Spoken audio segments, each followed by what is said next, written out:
Que la paix et la grâce du Seigneur avec vous tous, aujourd'hui, frères et sœurs, nous allons faire Luc 3, du verset 1 jusqu'au verset 9. Nous allons commencer par la grâce suivante. Amen.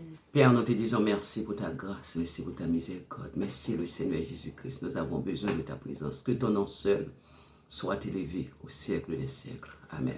Comme je dis avant de faire Luc 3, du verset 1 jusqu'au verset 9. Ils ont commencé par la grâce suivante.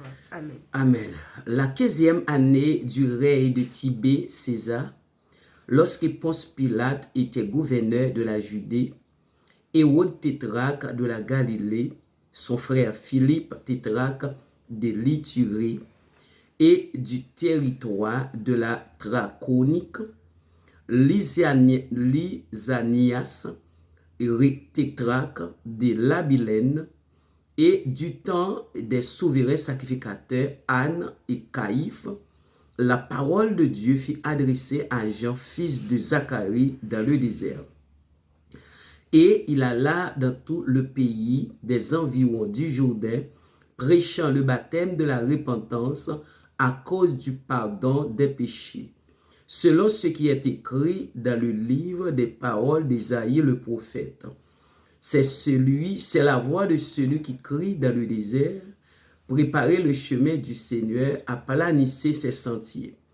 Toute vallée sera comblée, toute montagne et toute colline seront abaissées, ce qui est tortueux sera redressé, et les chemins raboteux seront aplanis, et toute chair verra le salut de Dieu. Il disait donc à ceux qui venaient en foule pour être baptisés par lui, race de vipères, qui vous a appris à fuir la colère à venir. Produisez donc des fruits dignes de la repentance, et ne vous mettez pas à dire en vous-même, nous avons Abraham pour père, car je vous déclare que de ces pierres, Dieu peut susciter des enfants à Abraham. Déjà, même la cognée est mise à la racine des arbres. Tout arbre donc qui ne produit pas de bons fruits sera coupé et jeté au feu. La parole Amen. du Seigneur. Amen. La 15e année du règne de Tibère César, lorsque Ponce Pilate était gouverneur de la Judée, Hérode tétrarque de la Galilée, son frère Philippe tétrarque de l'Iturie et du territoire de la Traconite, du temps des souverains sacrificateurs Anne et Siac, la parole de Dieu fut adressée à Jean, fils de Zacharie, dans le désert, et il alla dans tout le pays des environs du Jourdain, prêchant le baptême de repentance à cause du pardon des péchés, selon ce qui est écrit dans le livre des paroles d'Ésaïe le prophète. C'est la voix de celui qui crie dans le désert.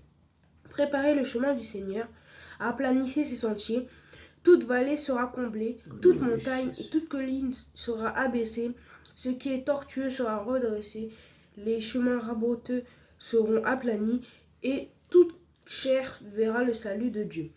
Il disait donc à ceux qui venaient en foule pour être baptisés par lui, race de vipères, qui vous a appris à fuir la colère à venir. Produisez donc des fruits dignes de la repentance. Ne vous mettez pas à vous dire en vous-même, nous avons Abraham pour père, car je vous le déclare, que de ces pierres, Dieu peut susciter des enfants à Abraham. Déjà, même la cognée est mise à la racine des arbres. Tout arbre, donc, qui ne produit pas de bons fruits sera coupé et jeté au feu. Amen. Par grâce du divin. Comme on fait à chaque fois, c'est toujours très important de méditer la parole de Dieu pour qu'on sache ce qu'on dit. Amen. Du coup, c'est ce qu'on va faire. Amen. La 15e année du règne de Tibère César, lorsque Ponce Pilate était gouverneur de la Judée, Hérode tétrarque de la Galilée, son frère Philippe tétrarque de l'Iturie et du territoire de la Trachonique, Lysiana tétrarque de l'Abilène et du temps. Non, c'est le deuxième verset. Okay. Du coup, la 15e année de César, Tibère César, du coup, on apprend enfin son nom de famille. Et quand Ponce Pilate était gouverneur de la Judée et Hérode de la Galilée, après, bon, ils avaient tous un peu le nom de tétrarque. D'ailleurs, je comprends pas Et pourquoi. Mais je pense qu'ils étaient tous de la même Et dans famille. cette période. Et voilà, du coup, la famille devait être influente à ce moment-là. C'est vrai. Du coup, il y avait, en tout, il y avait Hérode Tétrarque qui dirigeait à Galilée, son frère Philippe Tétrarque de l'Ithurée et du territoire de la Traconite, Lysiana Tétrarque de l'Abilène, Il est toute famille. oui, pratiquement toute la Famille famille. royale. Du coup, verset 2. Ok. Et du temps des gouverneurs sacrificateurs, des souverains sacrificateurs, excuse-moi, Anne et Caïphe, la parole de Dieu fut adressée à Jean, fils de Zacharie, dans le désert. Du coup, c'est au moment des souverains sacrificateurs Anne et Caïphe. Du coup, la parole de Dieu elle fut adressée à Jean, fils de Zacharie. Du coup, par la parole d'Ésaïe pardon. Ok. Du coup, et il alla dans tout le pays des environs du Jourdain, prêchant le baptême de repentance à cause du pardon des péchés.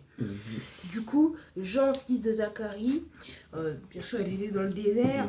Les gens ils sont tout le temps pratiquement dans le désert, mais bon, il était allé prêcher la parole de repentance partout dans le pays pour essayer de donner une chance aux gens pour qu'ils aillent au paradis.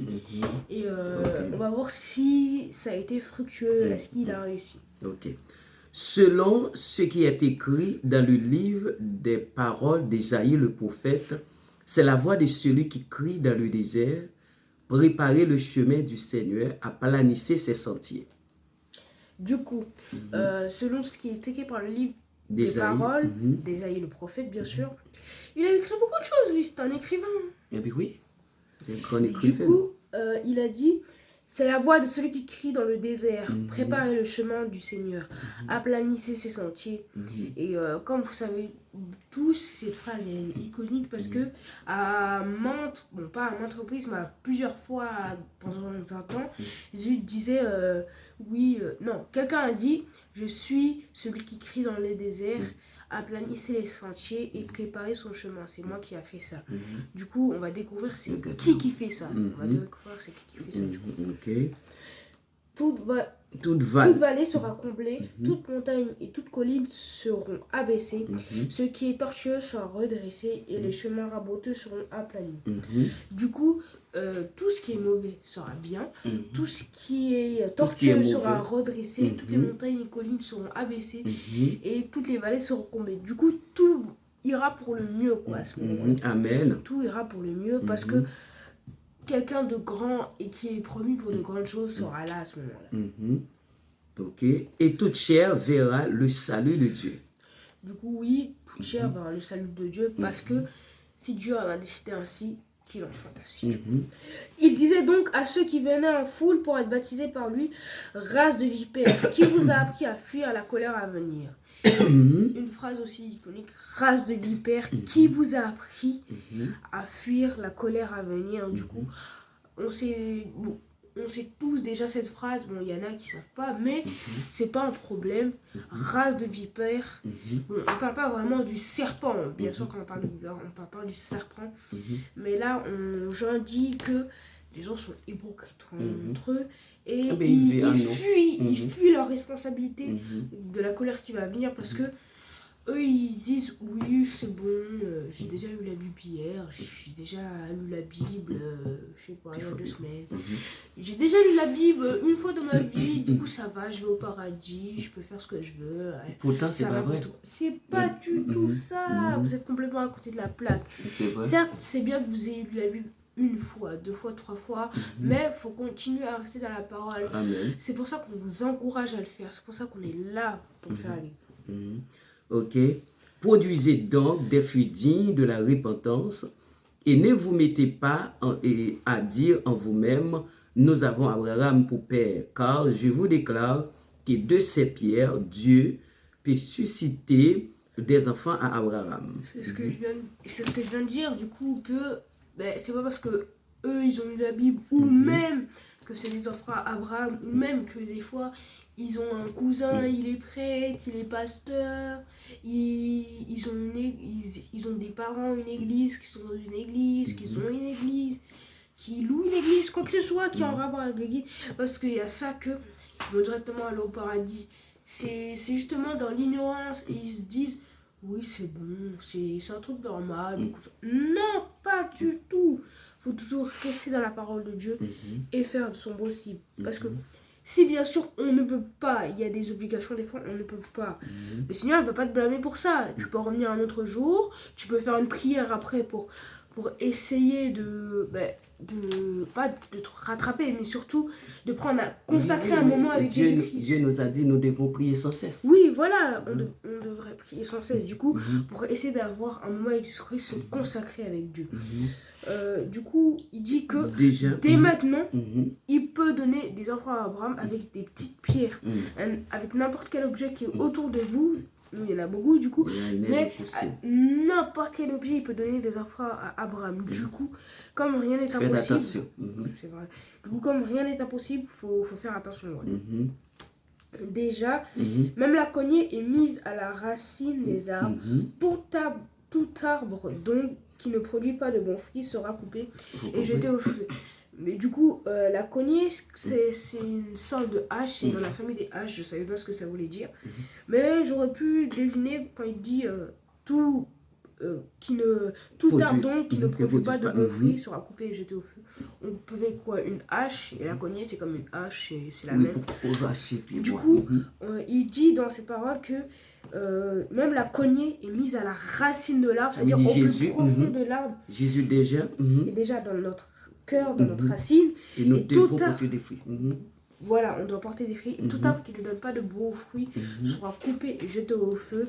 Un petit barbecue, un petit feu de camp, quoi. Du coup, il faut donner des bons fruits, donner de bons résultats, donner de bons espoirs en Dieu. Avoir la foi aussi. D'ailleurs, la phrase dit tout le temps, la foi est une ferme assurance. Des choses qu'on espère. On voit dans cette parole que il y a beaucoup de tétraques. Oui, nous allons voir le verset 5. Le verset 5, nous allons voir. Il dit, toute vallée sera comblée, toute montagne, toute colline seront abaissées. Ce qui est tortueux sera redressé et le chemin raboteux seront aplanis. Ça veut dire la présence de Jésus-Christ. Elle est là pour nous aider, pour nous donner un bonheur sans fin, Amen. sans cesse. Et c'est pour ça qu'il faut rester, faut prier sans cesse justement pour avoir le bonheur, le bonheur sans limite. Jésus dans la parole. Oui, voilà, faut rester dans la parole, faut prier, faut adorer Jésus, faut être là, qu'il soit dans notre cœur, dans notre tête, partout, que ce soit dans les métros, à la maison. Partout, tant qu'on peut louer le Seigneur, on peut le faire. Amen. On va le faire. Donc, si on peut le pas, on va refaire plus tard. On va le faire. Non, mais on pourrait prier dans notre cœur. On pourrait parler avec Dieu tous les jours, tous les moments, toutes les heures. On pourrait. Ok? On ne pourrait pas ouvrir la Bible partout. Ok? Si vous travaillez maintenant là, on ne pourrait pas. Mais quand vous êtes dans le train, dans le bus, dans la rue, eh bien oui. Du coup, faut retenir qu'il faut tout le temps adorer le Seigneur, que le Seigneur va nous... Si on reste dans sa parole, qu'on prie et qu'on adore sans cesse, on aura un bonheur sans limite, sans cesse. Du coup, faut redresser les gens qui sont un peu dans l'ignorance. Faut aider les gens qui sont dans les difficultés. Mais surtout, faut qu'on reste dans la parole de Dieu. Amen. On va prier pour la fin. Amen. Seigneur, nous te disons merci pour ta parole bénie.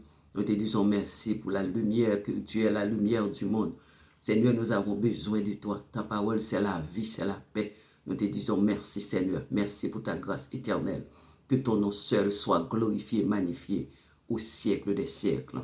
Amen. Alléluia. Que le Seigneur vous bénisse, mes bien-aimés. Au revoir. Au revoir.